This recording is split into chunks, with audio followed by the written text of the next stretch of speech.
오늘 말씀의 제목은 그리 아니하실지라도 라는 제목으로 말씀을 나누겠습니다. 우리가 2장까지의 말씀을 봤을 때 하나님께서 포로지에서 놀랍게 이 소년 다니엘과 그 친구들을 높이 들어서 사용하시는 것을 보았습니다. 그러면 우리는 의뢰이 우리 인생길에 뭔가 높아지고 좋은 일이 생기면 그 뒤로도 평안할 것을 우리는 늘 기대합니다. 그런데 우리의 기대하고는 전혀 다른 사건들이 전개돼요. 그게 이제 3장에서 나타나는 모습입니다. 그래서 시작부터 뭐가 나옵니까? 느부갓네살 왕이 금으로 신상을 만들었다라고 되어 있어요. 이 의미가 도대체 무엇일까라는 것을 우리는 생각을 해봐야 됩니다. 금 신상을 만들었다라는 것. 근데 앞에서 2장에서 하나님께서 꿈으로 무엇을 보여주셨습니까? 하나님께서 꿈에서 보여주신 것이 뭡니까? 신상이에요. 금신상은 아니고요. 신상이에요. 근데 신상의 네 부분을 각기 금이나 은이나 노시나 철로 또 진흙까지 섞여 있어서 이 모습으로 하나님이 신상을 보여주셨다는 것이죠. 그런데 이것을 보여주시고 그 보여주신 뜻이 무엇인지도 하나님은 다니엘을 통해서 알려줬단 말이에요. 그런데 그 뜻의 의미가 뭡니까? 신상이 그렇게 있다 할지라도 그 네 토막으로 다른 신상이 있는데 이 신상을 사람이 손대지 아니한 돌이 와서 깨트린다고 이야기를 했어요. 그러면 그 신상이 존속이 된다는 겁니까? 존속되지 않는다는 겁니까? 존속할 수 없다. 당신이 세운 나라가 이 금신상의 부분에 해당되는데 그 나라가 오래가지 않고 당신의 나라 뒤에 다른 나라가 무너뜨리게 될 것이다 라는 것을 분명히 공지해 줬어요. 그러니까 느부갓네살이 하나님의 뜻을 모르지 않습니다. 이미 알고 있어요. 그런데 느부갓네살이 다시 신상을 만들었어요. 그리고 이제는 몸뚱이 전체를 뭘로 만들었습니까? 금신상으로 만들었다는 거예요. 그러면 뭐 하겠다는 겁니까? 하나님께서 꿈을 해석할 때에 금으로 된 부분만 지금 느부갓네살이 다스리는 나라다라고 이렇게 하겠어요. 그러니까 머리 부분만이 아니라 이제 몸 전체를 금으로 만들어 놨다는 것이죠. 이 말은 하나님의 뜻대로 되기를 소망하는 자의 태도입니까? 아니면 하나님의 뜻을 보여줬음에도 불구하고 하나님의 뜻대로 되기를 거부하는 자의 몸부림입니까? 하나님의 뜻을 분명하게 꿈도 꿨고 그 꿈을 맞추는 자가 나왔고 그리고 그 꿈을 확연하게 해석할 수 있도록 느부갓네살의 입장에서는 자신이 꾼 꿈을 자신도 잘 기억 못하지만 누구에게 맞추라고 했을 때 아무도 못 맞췄어요.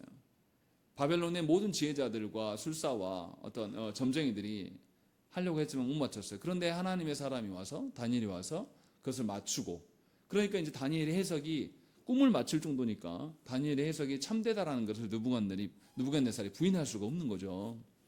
그런데도 하나님의 뜻을 선명하게 이렇게 받았는데도 불구하고 느부갓네살은 보란듯이 뭐라고 하냐면 금신상을 만들었다는 것입니다. 느부갓네살이 왜 신상을 만들었을까? 이 신상은 어디에서 힌트를 얻은 걸까요? 자기의 창의적인 생각에서 나온 이야기가 절대 아니에요. 하나님의 꿈에서부터 가져온 것이 금신상입니다. 그러니까 이 느부갓네살이 하나님과 무관하게 신상을 만들었다고 말할 수 있습니까? 아니에요. 의도적으로 하나님을 대적하려고 만들었다고밖에 결론이 되지 않아요.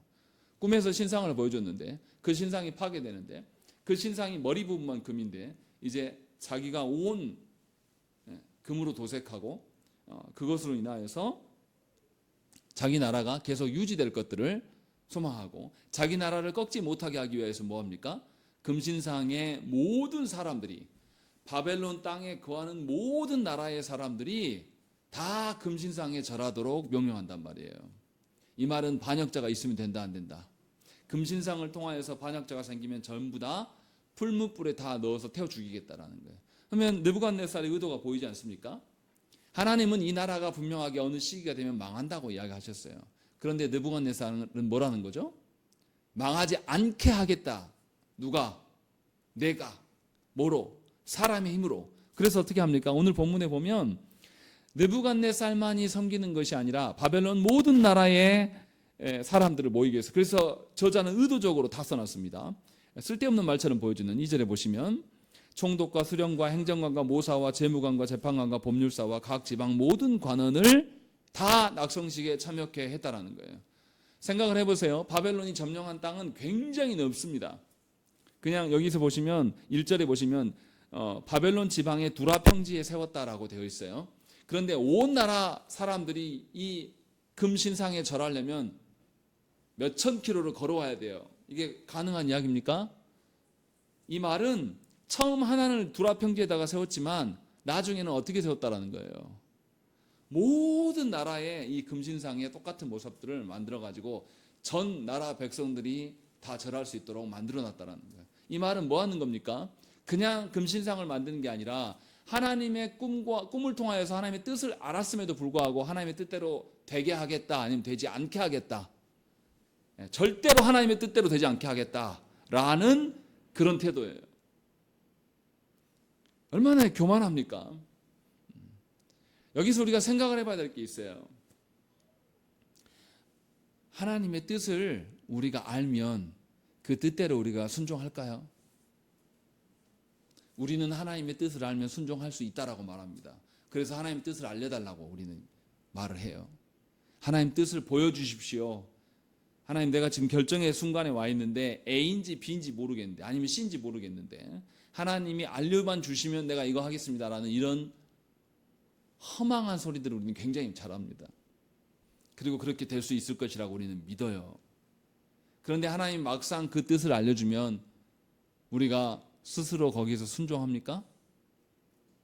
하나님이 A안, B안, C안이 있는데 내가 A안의 마음이 좀 가 있어요. 그런데 하나님이 A안도 아니고 B안도 아니고 C안도 아니고 갑자기 D로 결정을 주시면 우리가 순종할 수 있을까요? 우리는 그렇게 하지 않습니다. 하나님의 뜻이 분명하게 D다라고 알려줘도 우리는 약간 바꿔요. 하나님의 뜻 전체를 없애진 않아요. 느부갓네살도 신상을 만드는데 갑자기 황금 송아지를 만든 게 아니라 하나님이 보여주신 신상 같은 것을 만들고 금만 좀 덧칠한 거예요. 약간 변형을 가합니다. 그러면서 이것이 하나님의 뜻에서부터 온 거다라고 말하는 거예요.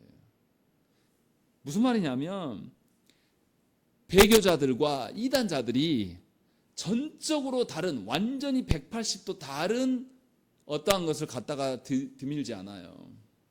이단자들과 배도자들이 되는 그런 것들도, 그 사람들도 하나님을 전면 부인해서 이단자들이 된 게 아니에요. 하나님이 말씀을 통해서 주신 그 말씀을 내가 지키지 않고 적당하게 걸러낸단 말이에요. 하나님께서 주의를 통하여서 안식을 주겠다라고 말씀하셨는데 우리는 그 주의를 지키는 데 있어서 적당하게 지킨단 말이에요. 그래서 우리는 교회도 일찍 오면 안 돼요. 일찍 오면 부담스럽거든요. 그래서 딱 그 시간 되게끔 우리는 오고자 해요. 왜냐하면 하나님이 주시는 그 뜻대로 정말로 그렇게 되어지기를 원합니다라고 하지 않아요. 우리는 우리 형편에서 하나님의 뜻이 있지만 요만큼이면 될 거야 라고 우리가 적정하게 덜어낸단 말이죠. 약간 변형시키는 거예요. 그런데 이 약간 변형시키는 것이 하나님을 대적하는 것이다 라고 성경은 말하고 있는 겁니다. 느부갓네살이 하나님 보여주신 꿈에 있는 신상을 만들었고 또 신상에서 금만 좀 덧칠한 거예요. 많이 바꾼 건 아니란 말이에요. 그런데 약간의 변형으로 인하여서 느부갓네살은 뭐하냐면 하나님을 대적하는 것으로 지금 쓰이고 있어요. 우리 자신이 그런 자인지 아닌지 돌아봐야 돼요. 하나님 말씀을 주시면 하나님 말씀에 대해서 우리는 엄중하게 받아들여야 될 필요가 있습니다. 그런데 현대인들은 하나님의 말씀에 대해서 그렇게 엄중하게 여기지 않아요. 하나님의 말씀에 대해서처럼 슬렁슬렁한 것이 없어요. 왜 그렇게 생각합니까? 하나님은 사랑이 많으셔가지고 우리가 조금 못 지켜도, 우리가 연약하잖아, 우리가 무지하잖아, 좀 못 지켰고 나 몰라서 하면 그만이야. 그냥 교회는 그런 곳이야. 그래서 내가 잘못을 해도 하나님이 우리의 죄를 다 덮어주는 것이 사랑의 하나님 아니냐. 조국교회 성도들은 이런 마인드를 갖고 있습니다. 그래서 하나님께서 주신 말씀을 엄밀하고 엄중하게 지키는 사람이 교회 안에 거의 없어요. 대부분 다 슬렁슬렁 지키는 거예요. 아니, 지키려고 하지 않는 사람이 더 많죠. 그리고 지키려고 하는 사람도 적당하게 자기가 정한 선에서 그냥 지키고 맙니다. 그런데 성경은 바로 이자가 이단이다, 바로 이 자가 배도자가 된다라고 분명하게 밝혀주고 있는 겁니다.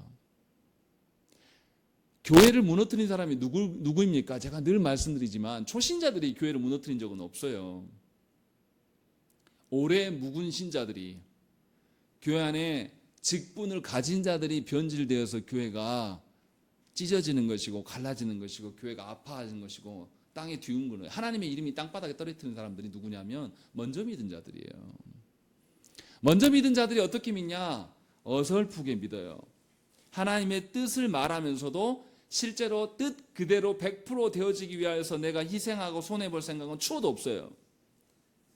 내 손해와 내 뜻과 하나님의 뜻이 상충하게 되면 우리는 뭘 선택합니까? 하나님의 뜻 절적으로 선택한 사람이 있습니까? 그렇지 않아요. 적당하게 절충합니다.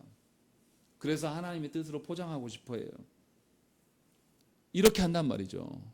그리고 사람들한테는 하나님의 뜻이 꿈에서 하나님 신상 보여줘서 내가 신상 만들었어, 이렇게 이야기한단 말이죠. 얼마나 만들어내기 쉽습니까? 이런 방식으로 신앙생활을 한다는 거죠. 어중간하게 주의 말씀을 대했다가는 반드시 우리는 이단자처럼 되고 우리는 하나님을 대적하는 자로 서게 될 수밖에 없어요. 그것을 분명하게 보여줍니다. 느부갓네살은 누구보다도 하나님의 뜻이 무엇인지를 정확히 안 사람이에요. 그래서 앞에서 뭐라고 합니까? 2장 47절 말씀에 다니엘에게 이르되 너희 하나님은 참으로 모든 신들의 신이시요 모든 왕의 주제시로다 라고 되어 있어요. 스스로 뭐라 그러냐면 모든 왕을 주관하시는 분이시다. 자신을 포함하여서 너희 하나님이 나도까지도 다스리는 분이다라고 말했으나 3장에 넘어와서는 하나님의 다스림에 이 사람이 수긍합니까? 그렇지 않아요. 그래서 하나님의 뜻을 약간 변형시키고요. 변형시킨 그 뜻을 뭘로 이루려고 합니까? 자기 수하에 있는 모든 사람들을 동원해서 사람들의 손으로 하나님의 뜻을, 변형된 뜻을 실현할 수 있다라고 믿어요. 그래서 느부갓네살은 모든 사람들에게 이걸 알리기 위해서, 모든 사람들이 자신이 정한 질서를 지켜내기 위해서 성경에 뭐라고 되어 있습니까? 4절에 보시면 백성들과 나라들과 각 언어로 말하는 자들아 라고 되어 있어요. 자기 바벨론 민족만이 아니라 자기들이 정복한 모든 나라의 민족들의 말로 다 번역을 시킨단 말이에요. 그래서 다 알려요. 그래서 모든 사람이 반역자가 없으면 이 나라는 계속 지속될 것이다 라는 생각을 꿈꾸는 것이죠. 순전히 사람 생각이고 순전히 사람의 힘으로 막을 수 있다라고 생각하는 거예요. 우리도 그러지 않습니까? 하나님의 뜻보다 나의 뜻이 더 중요할 때, 하나님의 뜻과 나의 뜻이 충돌할 때에 적절하게 변형된 어떤 뜻을 세워놓고 그것을 누가 이루려고 합니까? 하나님은 허락하신 적이 없음에도 불구하고 우리는 우리의 열심과 간절함과 우리의 노력으로 이룰 수 있다라고 믿어요. 그러나 그렇게 하는 것이 절대로 계속 유지될 수 있는 뜻이 아니에요. 현대인들이 가장 좋아하는 것이 뭡니까? 지속 가능성을 현대인들이 얼마나 좋아합니까? 뭘 에너지가 나와도 이 지구를 파괴하지 않는, 더럽히지 않는 선에서 지속 가능한 에너지를 우리는 얻고자 해요. 그래서 그것을 꿈꿉니다. 사람의 기술로 할 수 있을 것이라고 믿어요. 이 느부갓네살도 자기 수하에 바벨론에 있는 모든 땅의 사람들이 한 사람도 빠짐없이 충성을 보인다면 분명하게 이 나라는 지속될 것이다 라는 것을 꿈꿨던 것으로 보여요. 그리고 또 느부갓네살 어떻게 합니까? 자신은 정치인이에요. 그런데 하나님이 보여주시는 그 신상을 만들어서 교묘히 역으로 이용해 먹고 있는 겁니다. 하나님의 뜻을 실현하려고 하는 생각은 추호도 없어요. 하나님이 신상, 꿈에서 왕이 금신상 봤대. 그래서 왕이 신상을 만들었다더라. 그 다니엘이 섬기는 그 신, 그 나라의 신이 그렇게 세다며 그 신이 보여준 것을 지금 우리 왕이 만든 거야 라고 말하는 거예요. 이것은 뭐 하는 거냐면 정치인인 왕이 하나님을 전적으로 믿는 것이 아니라 종교를 가지고 와서 통합시켜서 이용해 먹으려고 하는 나라예요. 조국교회가 그런 일에 몸바쳐서 힘씁니다. 조국교회의 지도자들, 우리가 잘 아는 유명한 목사들이 뉴라이트를 만들어서 그 세력으로 정치인들한테 손을 내밀고 종교의 힘을 가지고 이 정치권에 손 내미는 지는 늘 있었던 반복된 일이에요. 그래서 이 목사답지도 않은 정말로 이 신자라고 부르기도 어려운 정강호 씨 같은 사람이 국민의힘에서 자기가 역할을 할 수 있다라고 말하고, 그 국회의원들을 초청해서 자기가 뭐 집회하는데 불러가지고 막 이렇게 같이 성도들 앞에 온라인으로 방송하고 그러잖아요. 이게 정치와 종교를 통합시켜서 지속 가능한 나라가 될 것이다라고 믿는 겁니다. 그러나 우리가 5계명에서도 배웠지만 하나님께서는 권세를 분명하게 자신의 영역을 정해 주셨어요. 가정과 국가와 교회의 영역은 다른 겁니다. 분명하게 구별 지으면서 가정 안에서는 가장을 두셨고, 교회 안에서는 직분자를 세우시고, 나라에서는 국가 권력에 합당한 행정가들, 하나님 정치가들을 세워놓으신 거예요. 각각의 영역이 달라요. 그런데 사람은 하나님의 뜻을 대적하면서 자기 뜻을 세우기 위해서 국가와 이 종교가 통합될 수 있다라고 믿는 겁니다. 그렇게 행하는 거예요. 그러면서 교묘하게 이 나라가 하나님의 나라가 돼야 된다라고 말해요. 그게 뭡니까? 조국교회에서 성시화 운동하는 자들의 태도예요. 왜 성시화 운동합니까? 각 도시마다 정치 권력에 맞서서 정치 권력자들에게, 야, 우리 교회에 인원이 굉장히 많아, 우리 무시하지 마, 힘자랑하려고 하는 거지 않습니까? 하나님께서 성경에서 잘 생각을 해보세요. 다니엘이 국가 권력을 성시화 운동본부처럼 생각해가지고 한다면 다니엘이 어떻게 해야 됩니까? 바벨론을 어떤 나라 되게 해야 돼요? 기독교 국가 만들어야 돼요. 그래야 되지 않습니까? 근데 다니엘이 그거 합니까? 다니엘서 읽어보세요. 다니엘이 전도를 엄청나게 해서 바벨론 전체가 믿게 하였더라, 이런 말 한마디도 없어요. 요셉이 어떻습니까? 요셉이 애굽에 내려가서 그 모든 나라의 바로까지도 하나님을 믿는 자로 바꿉니까? 그렇게 하지 않아요. 그 나라의 시스템을 그대로 존중하면서 그 나라의 방식대로 살아간단 말이에요. 하나님은 이방 나라들을 그대로, 이방 나라의 권세들을 그대로 존중해 주시는 하나님이에요. 하나님은 언약 백성들, 교회를 또 하나님 지키시는 하나님이시고, 영역이 달라요. 그런데 우리는 이것을 섞어버립니다. 그리고 조국교회 성도들은 그것이 똑같은 걸로 생각을 합니다. 그래서 뭔 일이 벌어집니까? 장로 대통령을 뽑자. 장로 대통령이 나오면 이 나라가 하나님 나라가 되고 하나님의 뜻을 이룰 것이다 라고 했지만, 그 장로들이 어떻게 했습니까? 하나님의 나라의 뜻과 어떠한 것에 대해서 하나도 관심이 없는 자들이었어요. 그러니까 우리가 알아들어야 돼요. 하나님이 구별 지어 놓으신 영역을 우리가 섞을 수 없습니다. 사람의 힘으로 이것저것 모아가지고 뭔가 새로운 역사가 이루어질 것이라는 생각은 우리의 교만입니다. 분명히 느부갓네살은 너희 하나님은 참으로 모든 신들의 신들 중에서 신이시고 모든 왕의 주지시다라고 말했으나, 실제로는 하나님을 교묘하게, 하나님의 뜻을 교묘하게 비틀면서 하나님을 대적하는 방식으로 느부갓네살은 서 있는 것입니다. 그러니 우리가 알아들어야 돼요. 하나님의 뜻 말한다고 해서 그 사람 모두가 하나님의 뜻을 존중하는 자들이 아니에요. 속지 마시라는 거예요. 정말로 하나님의 뜻을 이루어지기를 원하는 사람은 하나님의 말씀 그대로를 실행하려고 애를 쓰는 사람이지, 어중간하게 우리가 떼어낼 것 떼어내고 우리 불편한 것들, 우리 어색한 것들 다 떼어낸 상태로 그 말씀을 지키는 것이 하나님의 뜻을 이루어가는 것이 절대 아니란 말이에요. 여러분들에게 적용하면 여러분들의 가정 안에서 신앙생활을 해나가는 것을 반대하는 사람이 있어요. 그 반대하는 자 앞에서 이 사람과 나아가 사이가 안 좋을 것 같으니까, 이 사람에게 내 신앙에 대해서 좀 감춰야 되겠다, 좀 내 신앙에 대해서 가볍게 만들어야겠다, 이렇게 찻대고 포대고 나면 남는 게 없다라는 거예요. 절대 하나님의 뜻이 여러분들 가정에서 이루어질 수가 없어요. 그렇게 변형되고 깎아낸 복음을 갖고 들고 가서 가정 안에서 될 것이다라고 생각하는 것은 여러분들의 지극한 교만과 착각이에요. 하나님이 모든 신 중에 신이시요 모든 왕 중에 주제이시다라는 것을 우리 스스로가 인정하지 않는 겁니다. 그 아무것도 아닌 내 배우자 하나도 하나님이 다스리지 못할 것이라고 우리는 믿는 겁니다. 우리 자녀들도 마찬가지인 거죠. 이게 얼마나 교만한 일인가를 깨달으셔야 되는 거죠. 이게 얼마나 하나님 앞에서 죄악인가를 생각을 해봐야 한다는 것이죠. 제 설교가 부담스럽고 현실을 모른다고 비판할 수도 있어요. 물론 저는 복음화된 가정에서 살아온 사람이기 때문에 복음으로 하나 되지 않은 가정의 그 어떠함을 저는 잘 몰라요. 그러나 한 가지는 압니다.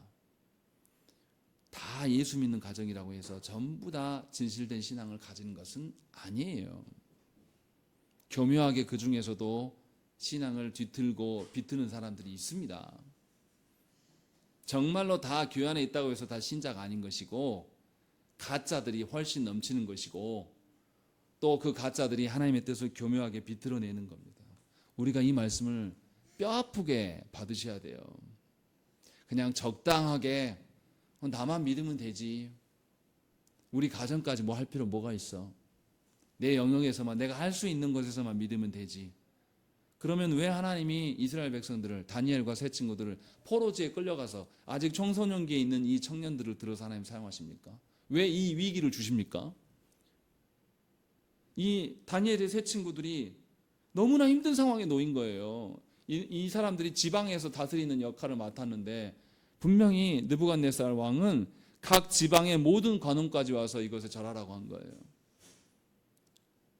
우리 말대로라면 절해야죠. 우리의 믿음이로라면 그 앞에서 잠깐 고개 잠깐 숙이고 가자. 우리의 신앙 선배들도요, 일제 치하에서 신사참배하라고 할 때 이걸로 논의를 많이 했어요. 목사님들이 총회에서. 야, 이거 안 하면 죽는데 우리가 죽어버리면 교회는 누가 지키냐. 그냥 이거는 우리가 우상 섬기는 거 아니다. 그냥 허리만 잠깐 숙이고 오는 거다. 실제로 이런 멘트를 날렸습니다. 그리고 가서 조선 대한해수교 장로회 총회가 가서 합의를 보고 신사참배를 함께 하고 총회를 열었어요. 그것에 반대한 사람들은 가서 죽기도 하고 고문당하기도 했습니다. 그리고 나서 나중에 나라가 광복이 되자 신사참배 한 놈들이 안 한 사람들 향하여서 공격했단 말이에요.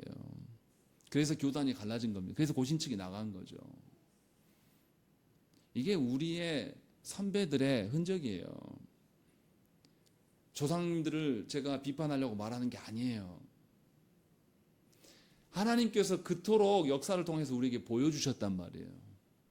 그런데 우리가 우리의 신앙을 어중간하게 믿으려고 하는 거예요. 그래서 장로회가 하나였는데 그래서 지금 쪼개졌잖아요. 그 뒤로 계속 쪼개지지 않습니까? 이게 우리가 하나님 앞에 불순종한 결과라는 걸 알아야 돼요. 근데 우리는 그런 생각이 없는 거죠. 오히려 뭐라고 합니까? 서로가 장자교단이라고 해요. 통합 측은 자기들이 장자교단이라고, 합동 측은 또 자기들이 장자교단이라고, 고신 측은 우리만 순혈이다, 우리는 심사춘배 안 했다, 또 합신은 하심 나름대로 우리는 야 니네 다 싫어, 우리만 순결하게 살 거야. 그러면서 서로가 잘났다고 나불댑니다. 그게 뭐가 중요합니까? 지금 느부갓네살 왕 앞에서 정말로 그런 식으로 세 친구가 서로가 각자가 의견이 달랐다면 굉장히 더 힘들었을 겁니다. 그런데 이 친구들이 절하지 않았던 것 같아요. 그러자 어떤 일이 벌어집니까? 고소가 들어와요. 8절에 보시면 그때 어떤 갈대아 사람들이 나와서 유다 사람들을 참소했다라고 되어 있어요.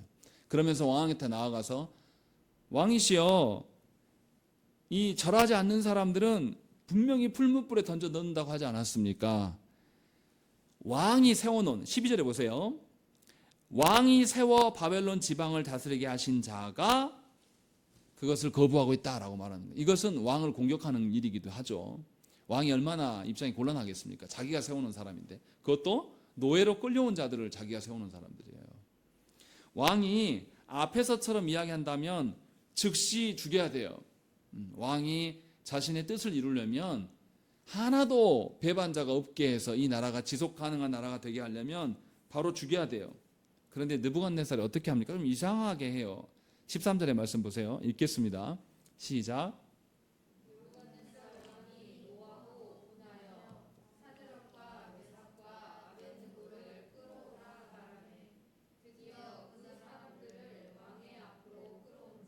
예, 이 사람들을 끌어오라고 해요. 원래는 그냥 즉시 처형하면 되잖아요. 근데 끌어와서 다시 이야기하죠.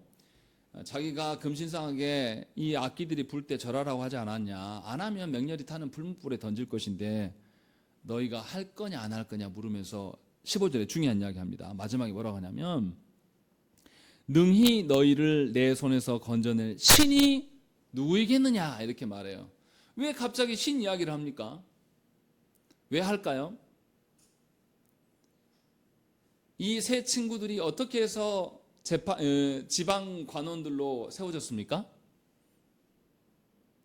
다니엘이 하나님으로부터 꿈에 대한 것들을 해석해주고 맞추고 해석해줌으로 말미암아서 이들이 각 지방의 관원들로 등용이 됐다는 것을 이 느부갓네살이 안단 말이에요. 그러면 느부갓네살이 하나님께서 계시하여 주신 그 꿈의 생각들, 이들을 보면 생각이 날까요, 안 날까요? 난단 말이에요. 그래서 느부갓네살이 찔려서 마지막에 그 말을 하는 거예요. 능히 너희를 내 손에서 건져낼 신이 누구이겠느냐라고 말하는 거예요. 전에 니네 하나님이 나에게 꿈을 알려줘서 내가 거기에 엎드리고 절한 적이 있으나 지금은 그 하나님의 뜻을 알려줬으니까 내가 방비해야 되겠다. 그 뜻대로 되는 게 아니라 내 손으로 내가 막아서 이 나라를 굳건하게 할 것이다. 이것을 방해하는 자들은 어떻게 하겠다? 내 손으로 다 죽이겠다. 그런데 내 손을 능히 이길 신이 어딨냐라고 말하는 거예요. 그러니까 느부갓네살이 누구를 의식한 거죠? 하나님을 의식하고 질문 자체를 이렇게 하고 마음에 찔림이 있는 거예요. 본인이. 그래서 뭔가 머뭇거리면서 말하고 있는 거예요. 바로 처형을 못하는 거죠. 그때부터 이제 이상한 일이 생기는 거예요. 세 친구들이 어떻게 합니까? 세 친구들의 말이 놀랍습니다. 16절 말씀 보세요. 사드락과 메삭과 아벳느고가 왕에게 대답하여 이르되 느부갓네살이여 우리가 이 일에 대하여 왕에게 대답할 필요가 없나이다 라는 것이죠. 이거 뭐 한 겁니까 지금? 왕이 물었어요. 누가 어떤 신이 너희를 구하겠냐라고 했을 때 이 세 친구들이 왕에게 대답 필요 없는데 당신 알 바 아닙니다 이렇게 말한 거예요. 죽으려고 환장한 거죠. 왜 이렇게 말했을까요? 느부갓네살 왕이 이미 어떤 신이 너희를 구원하겠냐라고 했다는 것 자체가 누구를 상정하고 말한 거예요. 하나님을 상정하고 지금 비꼬면서 말하니까 이 세 친구들도 뭐 하고 있는 거냐면 당신이 비꼬아? 그럼 우리도 비꼬아.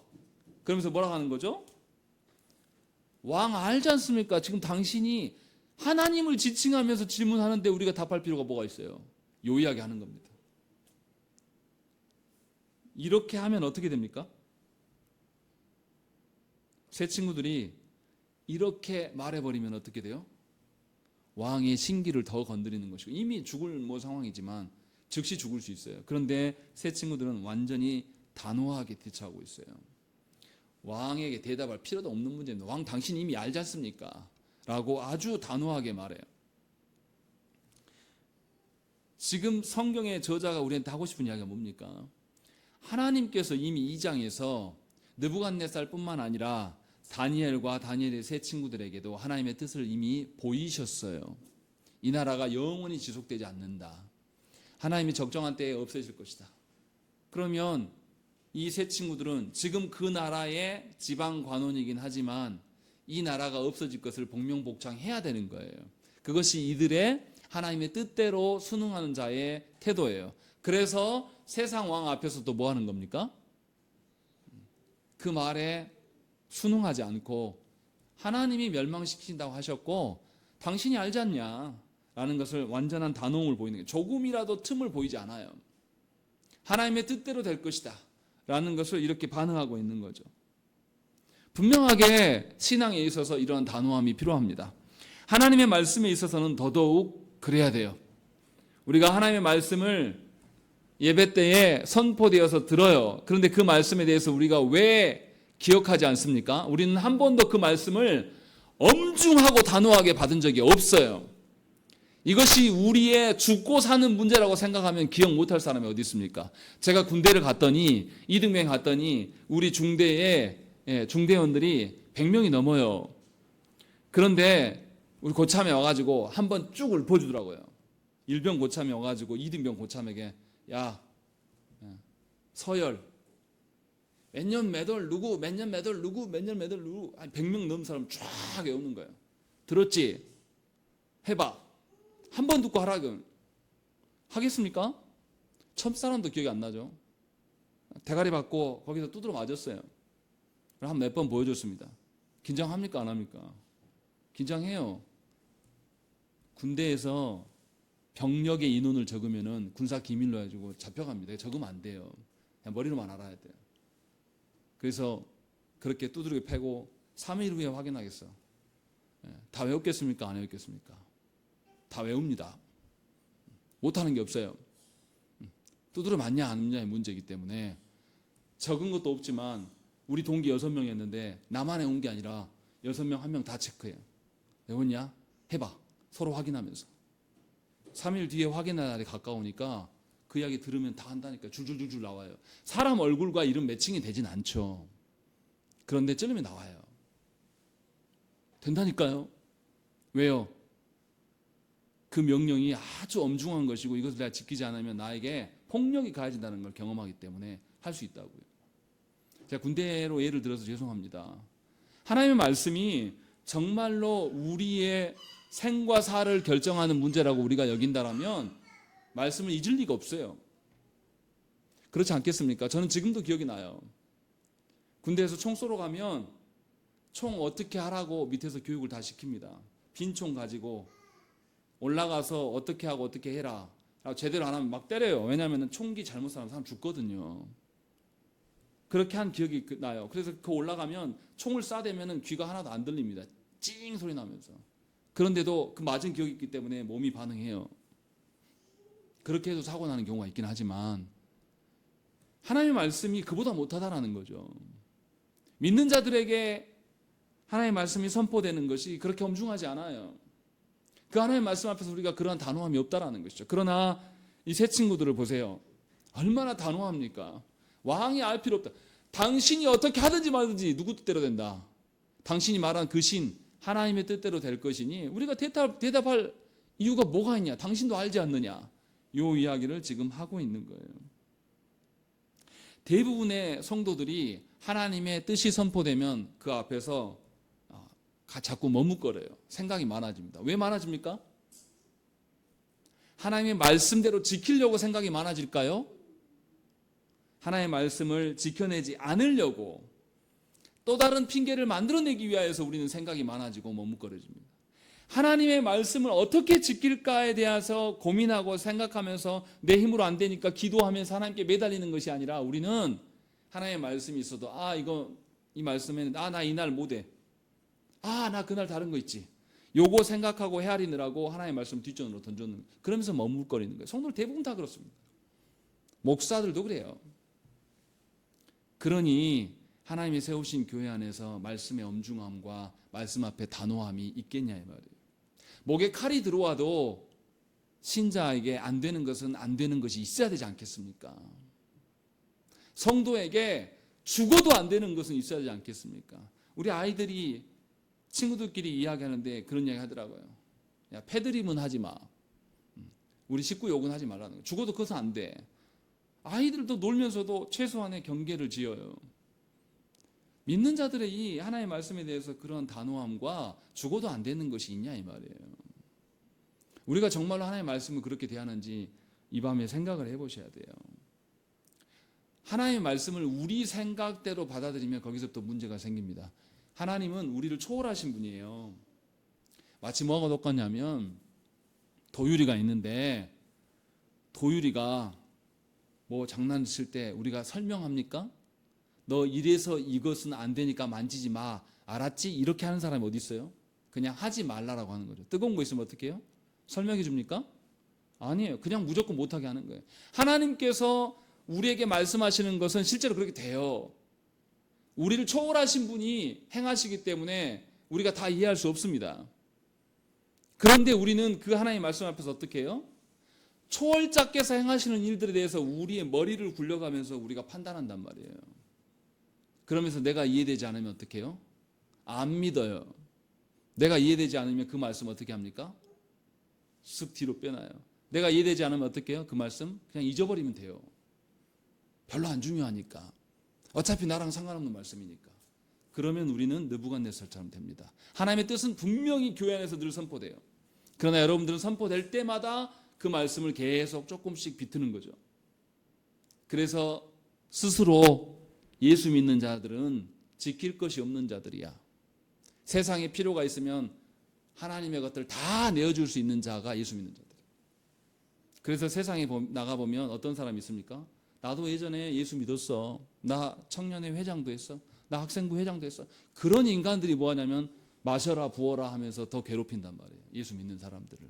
왜 그렇습니까? 예수 믿을 때 그렇게 교회 안에서 단호하게 신앙생활을 한 적이 없어요. 하나님의 말씀에 대해서 생사에 달린 문제라고 여기는 자가 없다라는 것이죠. 이것이 우리 시대의 모습입니다. 그래서 현대인들, 현대 그리스도인들은 핑계가 굉장히 많고 핑계가 굉장히 능숙해요. 목사님, 제가 여러분들과 함께 그 핑계로 씨름하고 싶은 생각은 추호도 없습니다. 핑계대는 분들한테는 말하지 않아요. 그렇게 하시라고. 왜 제가 쓸데없는 그 핑계, 말도 안 되는 핑계에 대해서 같이 생각하면서 씨름하면서 해야 될 필요가 뭐가 있습니까? 그게 목양이 아닌데. 그런데 성도들은 그것을 해달라고 그래요. 할 수 없습니다. 어떤 말을 해도 그것에 같이 의논할 생각이 추호도 없어요.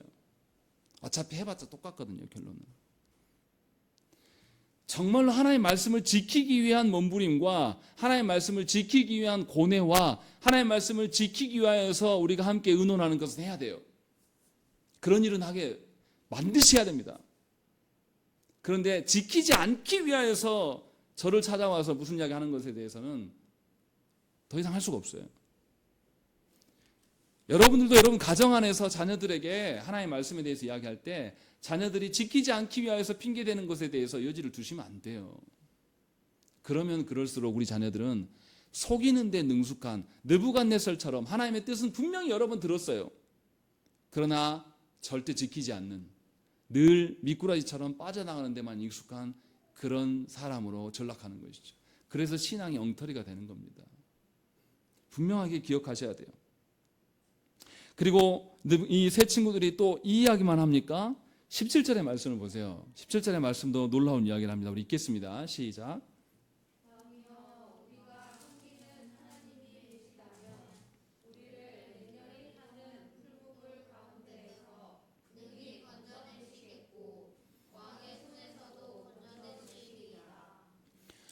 무슨 이야기 합니까? 여기서 좀 이상한 구절이 있어요. 이미 앞에서 16절에서 우리가 왕에게 대답할 필요가 없다라고 말하는 전제는 뭡니까? 누가 계시다. 하나님이 계신다는 전제를 하고 있어요. 그런데 왜 17절에 가서 뭐라고 합니까? 왕이여, 우리가 섬기는 하나님이 계시다면, 왜 이렇게 말할까요? 이미 계신데. 저도 이상해가지고 원어 성경을 찾아봤어요. 찾아보니까 만약을 앞에다도 붙일 수도 있고 뒤에다 붙일 수도 있어요. 이렇게 됩니다. 우리가 섬기는 하나님이 계시니까 그래도 만약 우리가 맹렬히 타는 풀무불에 던져진다 할지라도, 만약을 거기다도 붙일 수 있어요. 또 우리 성경처럼, 번역한 성경처럼 하나님이 계시다면 거기다도 붙일 수 있게 돼 있어요. 그런데 우리 성경에는 이상하게도 하나님이 계시다면으로 붙여놓고 있어요. 왜 이렇게 말할까요? 느부갓네살이 하나님이 계신다고 생각합니까? 계시지 않다고 생각합니까? 계시지 않다고 생각하기 때문에 느부갓네살이 이렇게 하고 있는 거예요. 지금 하나님의 뜻에 대해서 살짝 변형시켜서 자기의 고집대로 하는 겁니다. 그래서 비꼬는 거예요. 지금 당신 하나님이 계신지 안 계신다고 하잖아요. 그래서 우리가 풀무불에 던져진다고 칩시다. 그런다고 해서 우리가 죽겠냐? 그런다고 해서 우리가 왕의 손에서 벗어나지 못할 것 같냐? 요 이야기를 하고 있는 거예요. 두 가지로 이야기합니다. 풀무불뿐만 아니라 누구의 손에서도, 왕 당신의 손에서도 우리는 벗어날 것이다 라는 것이. 지금 이 나라가 누구 나라입니까? 느부갓네살의 나라예요. 그리고 지금 포로로 끌려와서 우리 나라는 없어졌어요. 그런데 무슨 이야기를 하는 겁니까? 이 친구들이 계속 이야기했잖아요. 1장과 2장에서 나라가 없어지고 성전이 다 파괴되어도 하나님의 다스림이 있다 없다? 하나님의 다스림이 존재한다. 그러니 네가 왕이라 할지라도 우리는 네 손에 놀아나는 자가 아니라 누구 손에 움직이는 자들이다. 하나님의 손에 움직이는 자들이라고 지금 고백하고 있는 거예요. 이렇게 분명하게 하나님의 손에 붙들려 있는 것이 우리의 존재이다라고 지금 선언하고 있는 겁니다. 지금 왕 앞에서 뭐 하는 겁니까? 왕을 설득시키려고 하는 게 아니라 선포하는 거예요. 당신은 당신의 손으로 뭔가를 다스릴 수 있을 것이라고 믿지만 우리를 다스릴 수 있을 것 같으냐? 우리는 하나님이 다스리신다 하면서 당신이 왕이지만 왕 중에 왕은 하나님이시다 라고 이 지금 느부갓네살의 앞에서 2장 47절에서 고백했던 것을 다시 확인해 주는 거예요. 그리고 18절의 말씀이 있습니다. 우리 18절 말씀 읽겠습니다. 시작.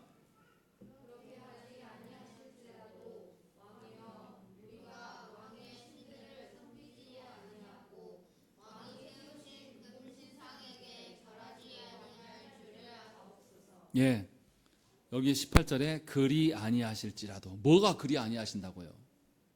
누가 그리 아니하신다고요? 하나님께서 우리를 풀무불과 왕의 손에서 건져내시지 않을지라도 어떻게 하겠다고요? 우리는 왕의 신들을 섬기지 않고 왕이 세우신 금신상에도 절하지 않을 것이다 라고 이야기합니다. 이게 놀라운 믿음이에요.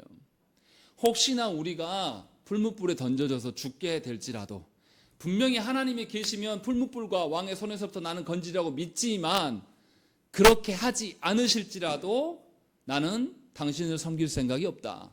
당신이 만든 신상에 절할 생각이 없다라고 말하고 있는 겁니다. 무슨 말을 하는 겁니까? 이 친구들이 하나님의 뜻하신 바가 내 뜻과 맞지 않은 일이 생겨요. 내 안위와 내 평안을 하나님의 뜻이 보장해 주지 않을 때가 있다라는 거예요. 그때 어떻게 하겠다는 거예요? 여전히 내 뜻과 내 안위와 내 평안을 쫓아가겠다고요? 아니에요. 내 평안이 하나님의 뜻으로 인하여서 뭉개지고 하나님의 뜻으로 인하여서 내 안위가 파괴될지라도 나는 뭐 하겠다? 하나님의 뜻대로 되어지는 일에 나는 서겠다. 지금 이 이야기를 하고 있는 겁니다. 예수 믿는 사람들이 여기에서 다 무너지는 거예요. 단호함도 없지만 또 하나님의 손에 우리가 붙들려 있다라고 그러한 하나님을 향한 강한 믿음도 없지만 세 번째 고비가 제일 커요. 우리가 예상되어지는 대로 우리 인생이 되어지지 않으면 우리는 거기서 다 하나님 앞에 욕합니다. 어떻게 하나님 나한테 이럴 수 있어?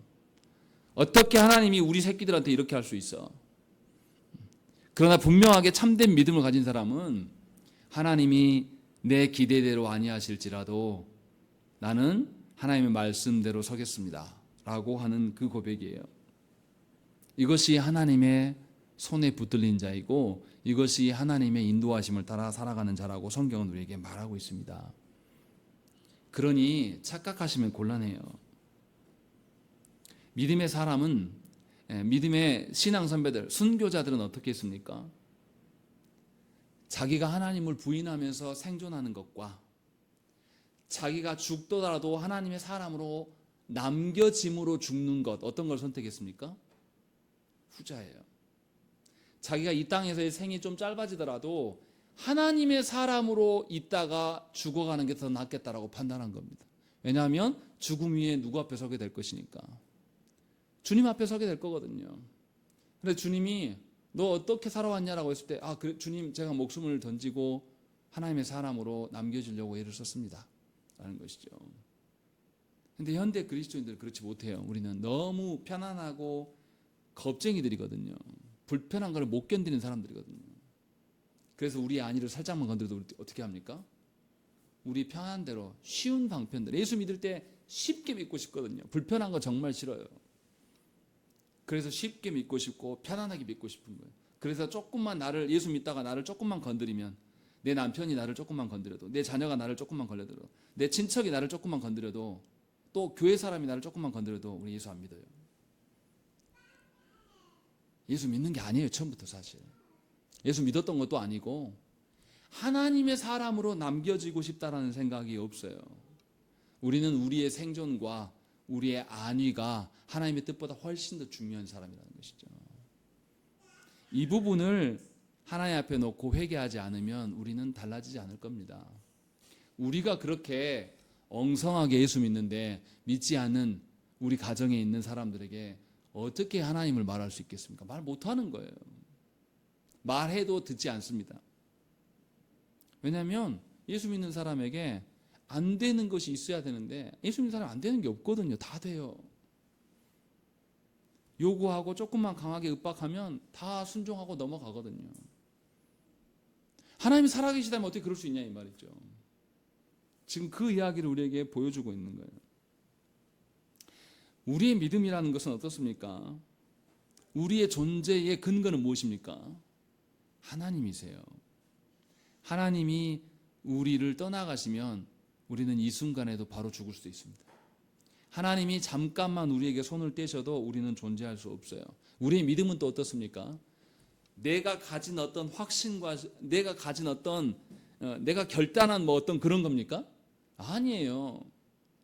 하나님이 믿을 수밖에 없도록 나에게 역사하셔서 하나님을 신뢰함이 우리의 믿음인 거예요. 우리의 것은 하나도 원래 없어요. 그렇게 하나님께서 우리를 구원하셨어요. 그러니 우리의 믿음이나 우리의 존재도 다 하나님으로부터 온 겁니다. 그런데 우리는 오늘을 살아가면서 어떻게 합니까? 하나님과 상관없이 내가 존재할 수 있을 것이라고 말해요. 심지어 예수 믿는 것도 하나님의 뜻과 상관없이 내가 믿음이 있을 수 있다라고 말한단 말이에요. 그래서 사람이, 환경이, 처지가 내 믿음과 신앙을 공격해 오면 과감하게 떼어주는 거예요. 이만큼 내가 떼어줄게. 그래도 나는 믿어. 내가 믿으니까. 그러나 분명히 하나님은 우리에게 말씀하시는 거예요. 하나님이 너의 존재의 이유고 하나님이 네 믿음과 신앙의 근간이다. 분명하게 성경은 이것을 우리에게 보여줍니다. 그래서 새 친구들은 죽음을 불사하고 실제로 이 고백 뒤에 어떻게 됩니까? 이 새 친구들이 풀무불에 던지워져요. 정말로 그리 아니하실지라도가 돼버려요. 그 상황 속에서 또 하나님의 인도하심이 이제 드러나는 거죠. 우리가 경험해야 될 것은 뭐냐면 풀무불에 들어가지 않는 것이 우리가 따를 것이 아니에요. 풀무불에 들어가서라도 하나님이 행하시는 것을 보면 우리가 하나님 앞에 단호함이 없겠습니까? 있어요. 예수 믿는 일에 있어서 정말로 목숨을 거는 일들이 있다라면, 예수 믿는 것에 있어서 철저하게 단호함으로 우리가 서본 적이 있는 사람이라면 우리는 하나님을 더욱더 신뢰하게 됩니다. 우리 생각하고 달라요. 우리 생각에 어려운 역경이 있으면 아이고 힘드네 좀 피해가면은 다음에는 하나님 절대 섬기지 않습니다. 또 엉성하게 믿으면서 또 작은 산이 오면 또 하나님 앞에서 하나 내주고, 또 작은 산이 오면 또 내주고, 그렇게 우리가 늘 믿어간단 말이에요. 점점 내어줄 것이 없어져요. 처음부터 어쩌면 하나님 것이 아니었을 수도 있죠. 분명하게 이 밤에 우리가 생각을 해봐야 돼요. 내 믿음과 신앙이 내 존재하는 것이 정말 하나님으로부터 기인한 것이냐, 그래서 나에게 하나님 것을 지키고자 하는 그 단호함이 있는가, 정말로 하나님께서 나를 존재케 하시고 나를 죽게도 하시는 주권이 하나님께 있는 것을 내가 믿는 것인가. 그리고 마지막으로 정말로 내가 하나님의 사람으로 남겨지기를 원하여서 하나님이 그리 아니하실지라도 내가 하나님의 사람으로 남기를 소망하는가 라는 것을 점검하셔야 돼요. 그렇지 않으면 우리의 신앙은 달라지지 않습니다. 늘 똑같이 살면서 똑같은 문제 앞에 넘어지면서 똑같은 문제로 인하여서 시름시름 하면서 살아갈 겁니다. 분명하게 하나님의 역사하심으로 여러분들의 가정의 구성원들이 바뀌어야 돼요. 여러분이 먼저 바뀌어야 되고, 여러분이 그토록 바라는 여러분들의 배우자가 바뀌기를 기도하셔야 한다는 것이에요. 그리고 여러분들의 자녀요, 여러분들 품지 마세요. 하나님이 다 뜻하신 바가 있어서 이 땅에 보내셨어요. 여러분들이 절대 못 바꿉니다. 분명하게 하나님 앞에서 여러분이 누구인지, 여러분의 존재 이유가 무엇인지, 여러분의 신앙이 무엇인지를 간절히 묻고 그 답을 하나님께로부터 들으시기를 간절히 축원합니다. 함께 기도하겠습니다.